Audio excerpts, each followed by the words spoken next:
Olá galera do canal Quintal Produtivo, tudo bem com vocês? Me fala mais uma vez Adriano Feitosa, né? Estamos aqui gravando mais um vídeo aqui sobre suplementação alimentar no período seco, né? Evitar prejuízos na pecuária, certo? É um artigo da Embrapa, certo? Que a gente vai apresentar e discutir alguns pontos aqui com vocês, certo?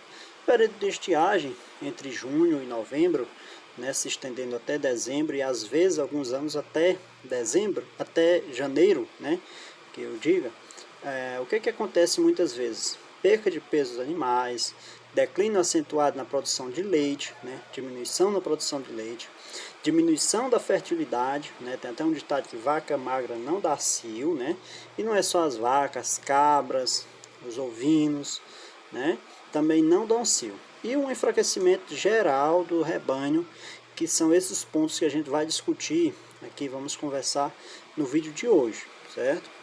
Então, para manter a nutrição adequada dos animais, a suplementação alimentar, o que eu devo fazer, né, para manter esses animais no período seco do ano, né? A gente vai apresentar aqui algumas alternativas, dentre elas está assegurar, né, um padrão alimentar durante esse período de formas prática e econômica, né, é a utilização de capineiras, certo? De bancos de proteínas, de cana-de-açúcar. Cana-de-açúcar por si só ela é rica em energia, mas ela é pobre em proteínas, né? Então tem que ser suplementada juntamente com ureia ou soja, mas mais utilizado com ureia, né? E do deferimento das pastagens, certo? Vamos discutir mais um pouco sobre esse tema. Aqui sobre as capineiras, né, o capim-elefante ele é um dos mais utilizados, né, devido ao seu fácil cultivo, elevada produção de matéria seca, um bom valor nutricional, resistência às pragas, à doença, além da boa palatabilidade, né, tem sido a forrageira mais usada para a formação dessas capineiras.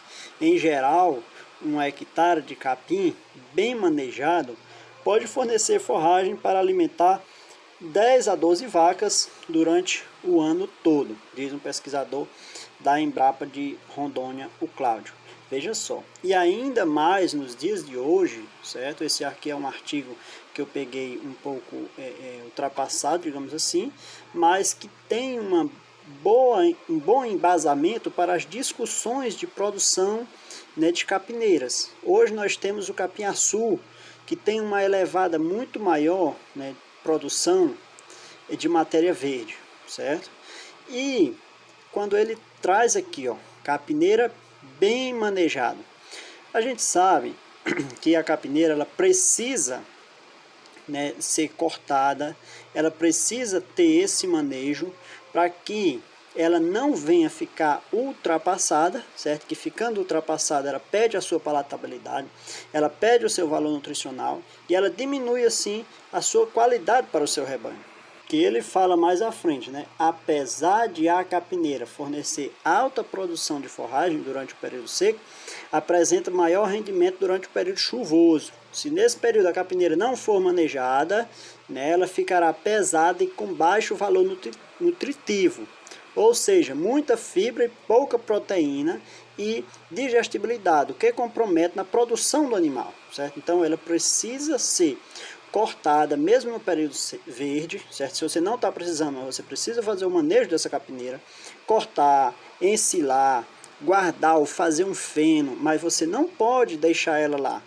Você deixar de cortar essa capineira durante o inverno significa prejuízo, não significa eu estou deixando lá para ela ficar maior. Um capim-açu, por exemplo, chegou a ficar com 5,5 metros de tamanho, né?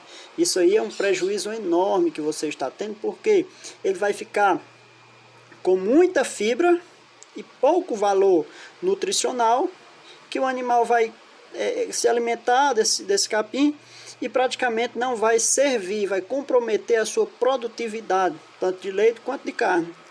Uma outra fonte, né, de nutrição para o período seco são os bancos de proteínas, certo? A utilização de leguminosas forrageiras, né, é uma alternativa viável, especialmente para o período seco, porque elas apresentam um alto teor proteico, certo?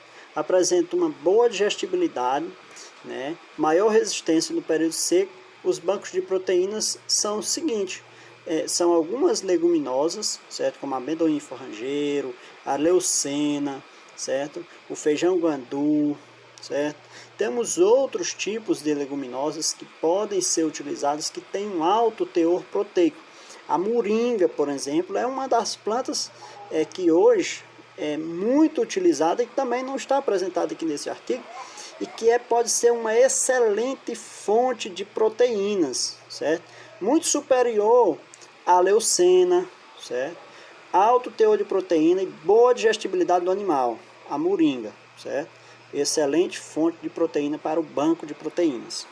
Uma outra fonte, né? Nós temos aqui a cana-de-açúcar mais ureia, certo? A cana-de-açúcar é uma cultura permanente, de fácil implementação, de manejo baixo custo de produção, podendo ter uma rentabilidade ali de 120 toneladas por ano, certo?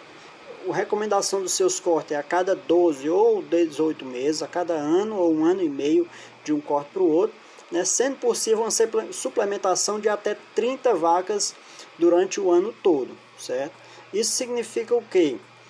Que a cana-de-açúcar tem um alto teor de energia e de matéria verde, matéria seca, mas ela tem uma defasagem muito grande de proteína. A cana-de-açúcar ela não tem proteínas suficientes e precisa ser complementada essa proteína. Você pode complementar ela com ureia, que é uma das mais utilizadas, mas você também pode complementar e fazer sua ração, né, em consonância com o banco de proteínas. Se você tem a leucena, se você tem o feijão guandu, se você tem a moringa, né, você pode passando a cana-de-açúcar juntamente com um desses outros tipos de graminhas, né, e pode formar sim sua excelente ração, né, para estar suplementando o seu rebanho no período seco. Veja só aqui, nós temos aqui a mistura de cana-de-açúcar mais ureia, são ingredientes que são fontes de energia e proteína. E um suplemento alimentar para o gado bovino, tanto para o gado caprino como para o gado ovino, certo? Melhores resultados com a cana-de-açúcar mais ureia são alcançados se tiverem a disponibilidade de pastagens, certo? De forrageira, ou seja, bastante pasto seco, certo? A cana ela é muito úmida, tem muita matéria verde e pouca matéria seca, né? Muito rico em energia, e a ureia muito rico em proteína. Misturado com a pastagem seca, excelente qualidade para o seu rebanho. Esse outro tipo aqui, né, que é o deferimento de pastagem, é para quem tem muita terra, certo? O deferimento de pastagem, ou seja, é uma reserva. Você coloca o gado para comer numa roça, né, os caprinos para comer numa roça, e deixa uma roça de reserva, certo?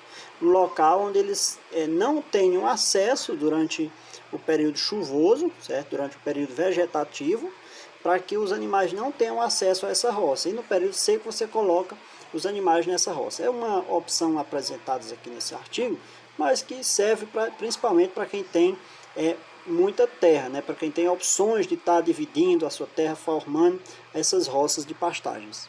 Um outro fator aqui que eu devo falar sobre o deferimento de pastagens é que essa técnica de guardar esse pasto na roça, ela tem um risco, né? Que é o risco de incêndios, certo? É uma prática que precisa ter um cuidado maior, né? Porque ficar esse pasto lá que vai secar, passou o período chuvoso, esse pasto vai ficar guardado para ser usado no período seco, você colocar os animais lá e dar uma suplementação de coxo, certo? Para melhorar a qualidade desses animais, melhorar a qualidade de tanto de produção de carne quanto de leite, mas essa roça lá tem um risco, né, de incêndio, que a gente sabe, né, que esse pasto lá seco tem esse risco muito grande, principalmente para a nossa região aqui, né, tem um alto risco. Aqui nesse vídeo eu apresentei, certo, algumas estratégias de suplementação alimentar, né, do seu rebanho para o período seco, mas vale lembrar que você adotar qualquer uma dessas técnicas, né, para a produção de pastagens, você precisa ter um conhecimento de clima, de solo, do seu rebanho, das necessidades nutricionais que o seu rebanho se encontra. Se é um rebanho de caprino, é um tipo de cuidado que você tem que ter.